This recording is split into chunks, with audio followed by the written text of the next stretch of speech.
Thumbnail और title, इससे तो तुम समझ ही गए होगे कि आज मैं तुमसे किस टॉपिक पर 2 मिनट गुफ्तगू करना चाहूंगा। गुफ्तगू गु अगर शादी के बारे में सोचकर तुम्हारे दिल में भी कुछ कुछ होता है। तो मेरे दोस्त, उम्र निकल रही है आपकी। देखो, बाहर के देशों में शादी का क्या सिस्टम है मुझे नहीं पता, ज्यादातर वहां ठोको पीटो आगे बढ़ो।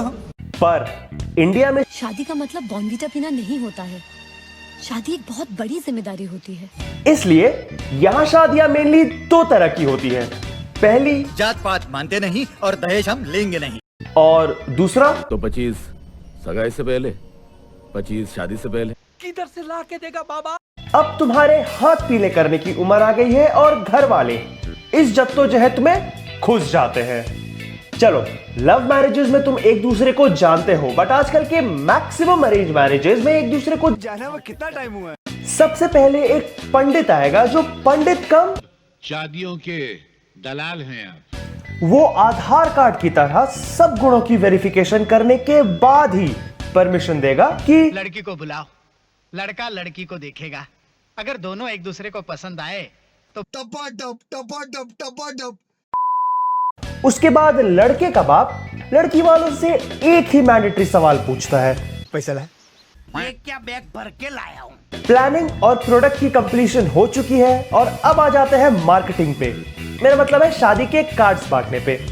देखो, हमारे यहाँ शादी के कार्ड इतने सुंदर और सजे हुए होते हैं कि स्कूल के प्रोजेक्ट की जगह तुम उसे सबमिट कर सकते हो। हाँ, वो अलग बात है कि अगले दिन तुम्हें टीचर्स बोलेंगे, इतना मारूंगा भिखारी भीख नहीं देगा। और भाई, अगर तुमने अपने रिश्तेदारों के घर जाकर उनके ड्राइंग रूम में बैठकर ऑस्कर की तरह ये कार्ड नहीं दिया, तो फिर अपने शादी के दिन ऐसे नजारों के लिए तैयार रहना। क्यों आप लोग मेरी पार्टी में नहीं आ रहे हो? बुलाए बिना कैसे आ सकते हैं? 5 minutes later. क्या मतलब, क्या समझ रखा तूने? I'm sorry पापा, I'm sorry. I'm sorry. धागा खोल दिया एकदम। अब तुम धीरे धीरे अपने दिन काट रहे हो, क्योंकि तुम्हारी शादी की तारीख एकदम नजदीक है और अब तुम्हें रहा नहीं जाता, तड़प ही ऐसी है ना। इस समय तक सारी शॉपिंग हो चुकी है। लड़की शादी के दिन बप्पी लहरी बनने को तैयार है और अब दोनों तरफ से इंतजार नहीं हो रहा, क्योंकि 3 महीने पहले बातें कुछ ऐसी होती थी। शादी के बाद ये कमरा हमारा होगा।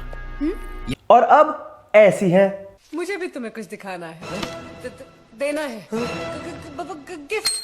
देखो यार, मैं खुद एक हिंदू हूं, बट ये बात अपने बड़ों के एक्सपीरियंस से बता रहा हूं। शादी में पंडित नहीं एमिनेम बन जाता है। एमिनेम की तरह मंत्र पढ़ना और एमिनेम की तरह पैसे लेना।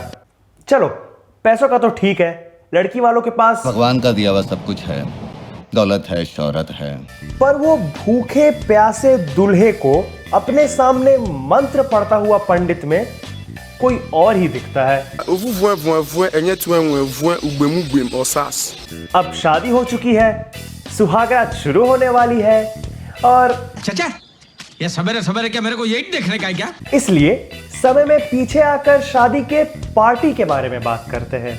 इंडिया में शादी और पार्टीज के लोकेशन इतने ग्रैंड होते हैं, घुसते ही तुम्हारे मुंह से निकलेगा, अरे ये बंगला है कि बंगाल है? शादियों में सबसे ज्यादा स्कैम लड़की के छोटे भाइयों के साथ होता है।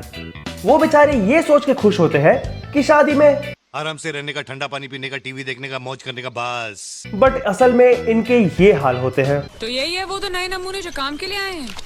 लड़के अच्छे हैं, बहुत मेहनती हैं। इन पार्टीज में लड़के और लड़कियों के जाने के अलग अलग कारण होते हैं। लड़कियों का तो मुझे नहीं पता यार, बट मेनली एक कारण सदियों से चला आ रहा है,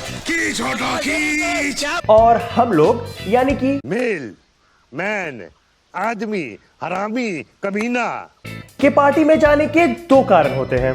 पहला तो छोले बहुत अच्छा लग रहा है यार, स्मेलिंग वेरी गुड। अबे पूरी के लिए जगह नहीं है, एडजस्ट कर लेना साइड में। और दूसरा, तो चारों तरफ हरियाली हरियाली है, एक से एक बढ़िया फूल खिला है। शादी के पार्टियों में 2 सबसे पवित्र रिश्ते होते हैं।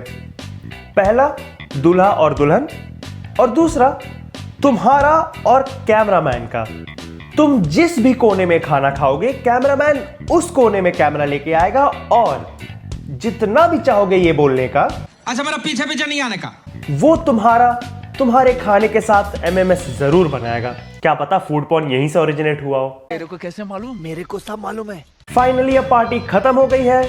तुमने इतना ठूस लिया है कि सारी पब्लिक तुम्हें देखकर ये सोच रही है पिछले जन्म में भैंसा था क्या?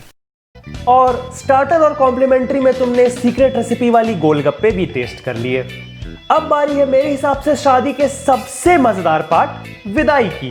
देखो विदाई में तुम्हें कई सारे कैरेक्टर्स देखने को मिलेंगे। पहला, लड़की की माँ, मौसी, चाची, सहेलियां।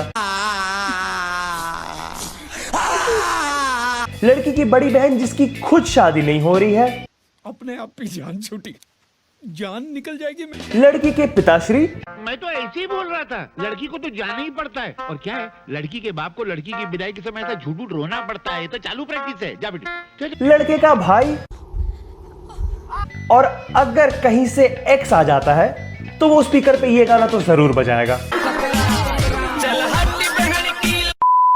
अब इसके बाद है हनीमून और वहां रूम पे सब जानना है इस बड़वे को। शॉर्ट में इतना समझ लो कि वहां से वापस आने के बाद लल्लों की लाइन लग जाएगी जी। बस यार अब इसके आगे मैं क्या बताऊं?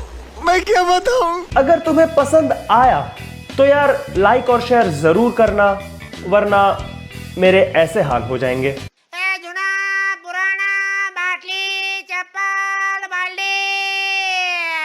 मैं ट्राई करूंगा और अच्छे कंटेंट लाने का। तब तक के लिए ठीक है भाई, मैं चलता हूँ। Okay bye.